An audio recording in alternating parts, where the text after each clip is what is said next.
The moon. Since the dawn of humanity, people have looked up at the sky and admired its beauty. Its ethereal beauty has inspired myths, legends, songs, and poems, and on the darkest nights, it has guided the steps of travelers and explorers with its silvery light.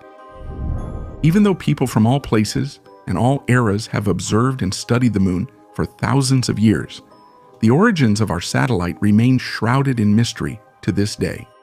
But the secrets of the moon are not limited to its origin and formation. There are numerous historical and scientific documents that confirm the existence of enigmatic anomalies that challenge our understanding. Today, we will embark on an extraordinary journey into the darker side of our satellite.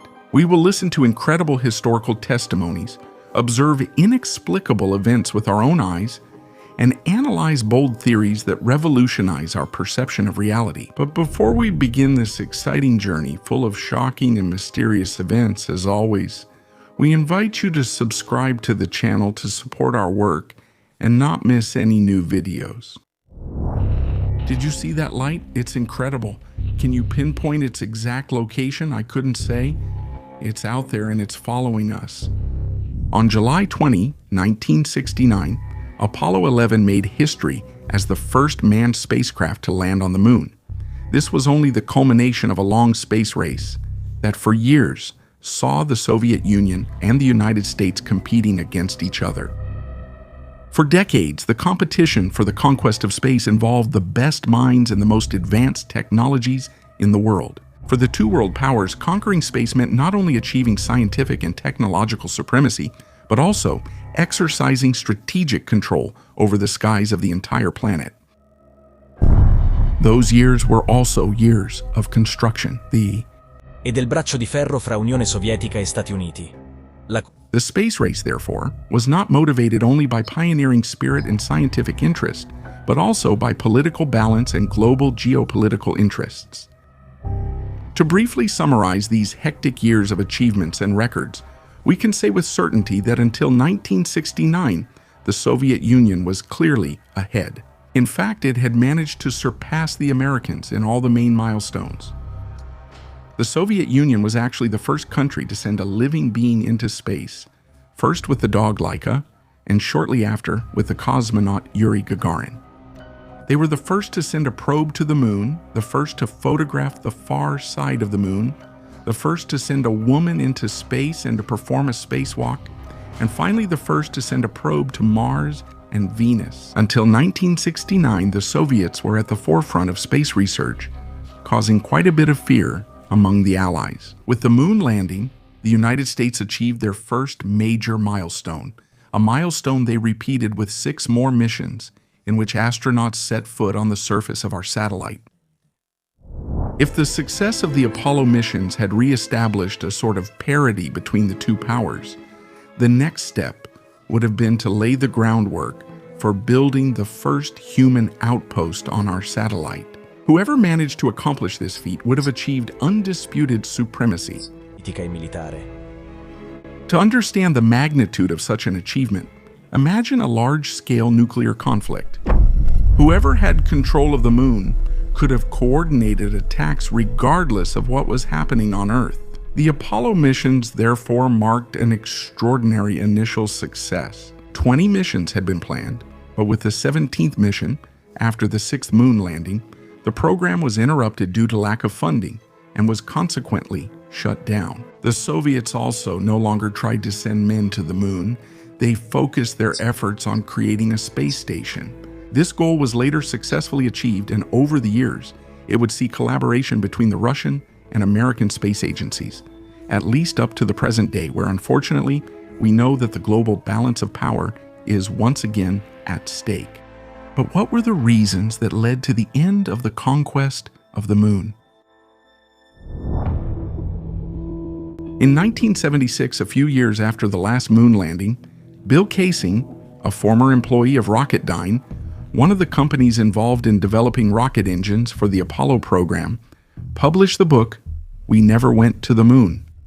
In this book, Kaysing questions the truthfulness of the Apollo missions and suggests that it was all just a hoax. From that moment on, up to the present day, thousands of publications and documentaries have addressed the topic, raising doubts about the truthfulness of the lunar missions and gaining significant public support. But is it really possible that NASA's missions were just a hoax? Is this the reason that led to the sudden closure of the Apollo program?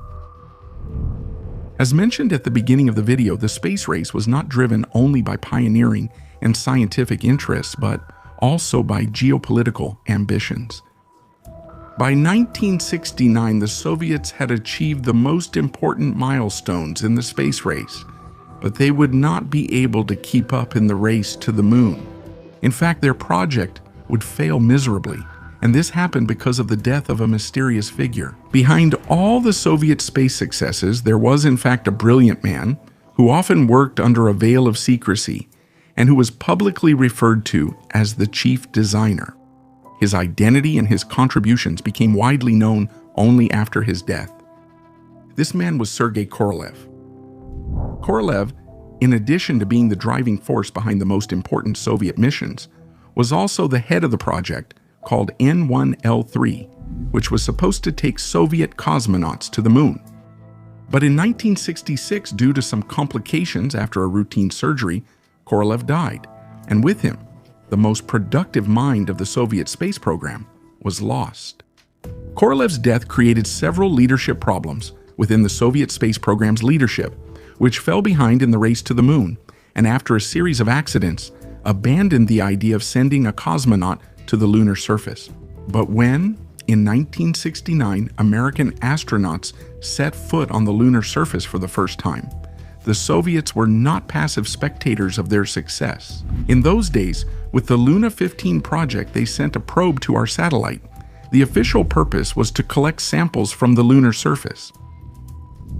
Collecting samples of the lunar soil was the official purpose of the Soviet mission. But considering the timing and the overlap with the Apollo mission, it's not far-fetched to imagine that the Soviets, through the Luna 15 mission, aimed to spy at close range and gather information about the Apollo mission. In fact, after completing several orbits around the moon and waiting for the American astronauts to land on the lunar surface, the Soviet probe attempted to land on our satellite, but it crashed. So, imagining that the Americans could have staged a fake mission to the moon is very difficult, because not only did they have the eyes of the whole world on them, but they also had an eye watching them very closely on the moon. Furthermore, it's even harder to believe that they could have repeated the deception as many as 6 times. That would have been too bold and risky a move. The idea that there could have been a tacit agreement between NASA and the Soviets to keep quiet in exchange for future mutual cooperation is also unlikely. As we've seen, excluding the Apollo project, the Soviets were first in every area of the space race. If the Apollo project had really been a deception, why would the Soviets have shared their technology with the Americans if the Americans had actually only staged a show? Those who also claim that even if the Soviets had told the world that the Apollo missions were a deception, the world would not have believed them, are making a serious error in judgment. Part of the Western world might have rejected this idea, but the rest of the world not aligned with the West would have welcomed this news with enthusiasm. It is therefore clear that if we analyze all these events precisely, it is difficult to imagine a moon landing hoax by NASA. But it is also true that some of the anomalies reported by supporters of the moon landing hoax theory are real. This, for example, is one of the most famous photos. Here we see an astronaut coming down from the lander. Now, anyone with even minimal photography skills immediately notices that this photo has some inexplicable anomalies. The astronaut, even though he is in a shadowed area, is perfectly illuminated. And that's not possible unless there's a large reflective panel lighting him up or a powerful movie spotlight. And it's undeniable that something is lighting up the subject in this photo because we can see it. Riflesso degli stivali dell'astronauta.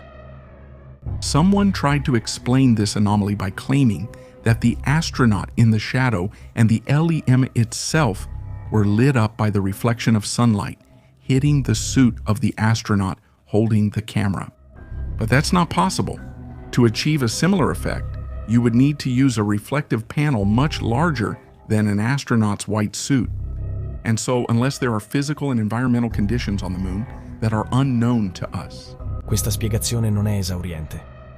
The photo we just examined is only one of many that show anomalies. However, for now, we won't go further into this topic, as it would require a dedicated video to cover it accurately. However, assuming that it's very unlikely the lunar missions were a hoax and that the unclear nature of the photographic anomalies could have other explanations, there is still one question left to answer. Why did NASA, after its incredible successes, abandon the idea of conquering the moon? Are there only economic and political reasons behind the end of the lunar missions? Or is there something else? Before trying to answer this question, we need to analyze some mysterious aspects that for centuries have sparked debate among those who have observed the moon. But to fully understand the importance of this issue, we need to take a step back. Our satellite has always been observed and studied, and this continuous observation has led to a large number of inexplicable phenomena being recorded over the years. Among these observed anomalies, we find sudden flashes, bright dots, intermittent lights, unknown objects near our satellite, and much more. It's important to emphasize that these observations are not the result of random or unreliable testimonies, but have been observed and recorded by eminent professional astronomers and official observatories. Today, they are known as lunar transient phenomena. The number of recorded phenomena is immense. At the end of the 1960s, NASA drafted an official document, which you can find in the video description, listing all the anomalies recorded from 1600 up to 1967. But to get an idea of the scale of the phenomenon, just consider that the Monte Mario Observatory in Rome, which also compiled a catalog of all the anomalies from 1800 to today, has recorded more than 600 phenomena. Transient lunar phenomena? April 24, 1874. From the lunar surface, objects of dazzling brightness break away and speed off into space. July 31, 1886. A dark, spherical object crosses the solar disk. February 12, 1919. In the lunar region of Funarius, a huge, perfectly straight beam of light is projected. November 1954. A red glow is observed near the edge of the Kepler crater. But there is not only written documentation of these inexplicable phenomena, we also have extraordinary images. In 1953, Leon Stewart, for example, photographed this bright glow right along the Terminator line, which divides lunar day from night. This is what the Aristarchus crater looks like, one of the most mysterious places on the moon, where over the years the highest number of transient lunar phenomena have been recorded.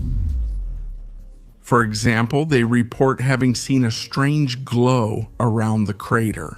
The Soviet probe, Zond 3, also recorded a mysterious bright flash near the crater on October 29, 1963. Some of the most interesting reports about mysterious lunar activities come from the astronauts of the Apollo missions. During the Apollo 11 mission, for example, astronauts Neil Armstrong and Buzz Aldrin spotted strange flashes and lights on the lunar surface. Aldrin also spoke about a mysterious luminous object that was following the lunar module. Astronaut Pete Conrad from the Apollo 12 mission reported seeing intermittent lights during his stay on the moon. James Irwin and David Scott, astronauts from the Apollo 15 mission, reported seeing flashing lights that seemed to move over the Hadley-Happenine crater. John Young and Charles Duke, astronauts from the Apollo 16 mission, also witnessed strange lights during their mission, which seemed to move irregularly. Finally, Eugene Cernan, astronaut from the Apollo 17 mission, reported seeing unusual lights that seemed to follow the lunar module. Cernan spoke about flashing lights that he couldn't fully explain. The testimonies of the Apollo mission astronauts seem to be consistent with what astronomers around the world have claimed to have recorded for centuries during their observation sessions of our satellite. Added to all this are the accounts and images of astronomy enthusiasts who in recent years say they have recorded anomalies on our satellite. Ignoring such a large amount of testimony is not easy. Something that we don't fully understand is affecting our satellite, and these mysterious events have been recorded for hundreds of years. But what could it be? There are many hypotheses that try to explain these strange phenomena. Official science, for example, talks about meteorite impacts, gas emissions, or other natural phenomena, which could have misled even the most experienced observers.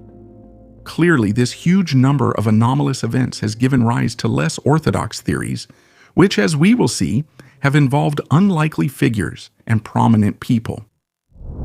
An event that is often mentioned and certainly unusual, it was the first press conference given on August 12th by astronauts Neil Armstrong, Buzz Aldrin, and Michael Collins, following their return to Earth right after the quarantine period. Armstrong, Aldrin, and Collins appear very tense and less enthusiastic than one might imagine for an event of such historical significance. The impression that many observers had was that something had happened that deeply disturbed them. For others, however, this attitude is due to media pressure and the stress of the event. The theory of training doesn't fully convince, both because it involves all three astronauts, and when compared to the images of Gagarin recorded after the first spaceflight. In fact, the cosmonaut's attitude appears very different, even though he was certainly no less subject to media and political pressures. Another detail that further fueled suspicions was the way the lives of the astronauts involved in the first moon landing unfolded, especially those of Armstrong and Aldrin. The first two men to walk on the moon, Armstrong would retire to a private life and refuse all offers he received for public and commercial roles. Aldrin, however, struggled with depression and alcoholism, eventually overcoming his alcohol dependence after many years. We have with us a group of students among America's best. To you, we say we've only completed a beginning. We leave you much that is undone. There are great ideas undiscovered, breakthroughs available to those who can remove one of truth's protective layers. These words, spoken by Armstrong on the 25th anniversary of Apollo 11, also sparked a lot of discussion. What does Armstrong mean by truth's protective layers? But it's not just the Apollo 11 astronauts who have made ambiguous statements or behaved ambiguously. Edgar Mitchell, an Apollo 14 astronaut, for example, after his mission, openly spoke about being convinced that Earth has been visited by extraterrestrials, and he criticized what he perceived as Abbiamento da parte del governo. Even though Mitchell reported that he did not see anything strange during the Apollo mission, he still stated that his claims are based on information he gathered after his career at NASA. Al Worden, an astronaut on Apollo 15, stated that he believes human beings are descendants of ancient aliens. And astronaut Gordon Cooper, although he did not fly with the Apollo missions, but rather with the Gemini program, claimed to have seen strange objects and mysterious lights during his military and space career. However, this kind of statement is not exclusive to American astronauts. Cosmonaut Alexei Leonov, the first man to perform a spacewalk, also said in some interviews that he saw unexplained luminous phenomena during his missions. His statements are joined by those of Vladimir Kovalyonok, cosmonaut on the Salyut 6 mission in 1981. Kovalyonok reported seeing an unidentified object through the lens of his camera and described the object as a luminous body that changed shape. The testimony of cosmonaut Gennady Strekalov is also very interesting, in which he recounts the sighting of an unidentified object during a mission in 1990. Strekalov describes a luminous spherical object that appeared and disappeared quickly. The statements we have reported are very important for at least two reasons. The first is that they were made by men of the highest profile. The second is the lack of any kind of personal gain in promoting stories like this. As we said at the beginning of the video, the very structure and nature of our satellite is still a mystery that has been further fueled by the discoveries made by NASA's missions. In fact, the moon has characteristics that we can define as unique, such as its size, which, when compared to the moons of other planets in the solar system, appears unusual. In fact, the moon has a diameter that is about 27% that of the Earth, and making it unusually large relative to its host planet. No other planet in the solar system has a satellite so large compared to its own diameter. The moons of the other planets are much smaller. Ganymede, for example, Jupiter's largest moon, has a diameter just under 4% of Jupiter's. Another unique feature of our satellite is its apparent size when observed from Earth. In fact, it has the same apparent size as the Sun, even though it is 400 times smaller. The fact that it is 400 times closer to Earth makes total eclipses possible, where the moon completely blocks our star. As we know, the moon always shows the same face to the Earth, thanks to a synchronous rotation between the two celestial bodies. But these things we've listed are not just part of the scenery. The characteristics we've just described are essential for our planet. In fact, they allow the stabilization of the Earth's axis, which without the moon could, for example, experience much wider variations in its tilt. And this would have a devastating impact on the climate, the seasons, and even the very presence of life.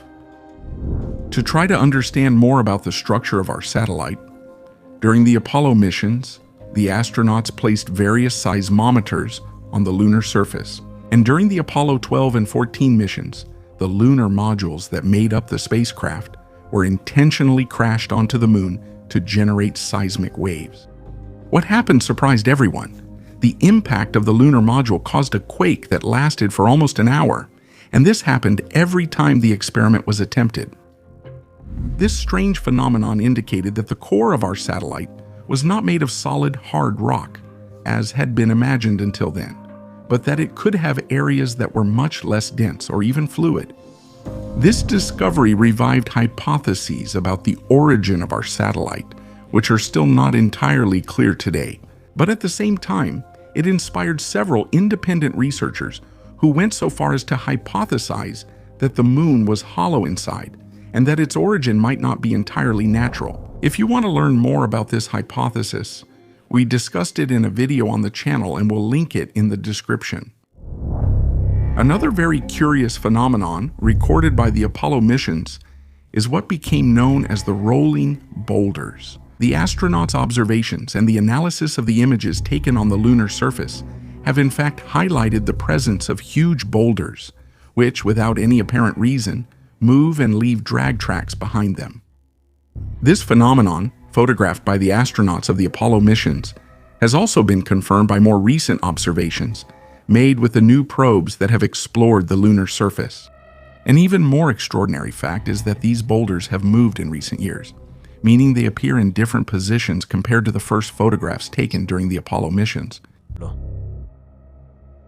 It has been hypothesized that this movement could be caused by meteorite impacts, which, upon striking the lunar surface, hurl fragments of rock across the surface. But this explanation doesn't fully convince researchers because the drag marks left by these huge boulders show much more complex paths. A well-known example is the one observed in the Tycho crater, one of the youngest and best preserved craters on the moon. The images of the crater show numerous tracks of boulders that seem to enter and exit the slopes of the crater, suggesting that they moved at times after the creation of the crater and therefore cannot be the result of the impact. Another hypothesis is that the movement of these rocks is caused by moonquakes. But even this is a hypothesis that does not fully explain what we observe. Is it really possible that an earthquake could be so strong as to push huge boulders up the slope of a crater? Thanks to the seismographs placed on the moon during the Apollo missions, we also know that no earthquakes stronger than magnitude 5 on the Richter scale have been recorded on our satellite. So, how is it possible that these boulders moved? Did someone or something move them? At this point, we can start to sum up all the topics we've covered today. And what we can say is that our satellite is extremely enigmatic, and observing it, ever since humans first appeared on Earth, has highlighted anomalous events that have been confirmed by the relatively recent lunar missions. The presence of enigmatic lights, unexplainable flying objects, and incomprehensible phenomena like rolling boulders. On one hand, they are a challenge for our scientific knowledge. On the other, they open up intriguing scenarios that suggest there might be some unknown activity on the moon.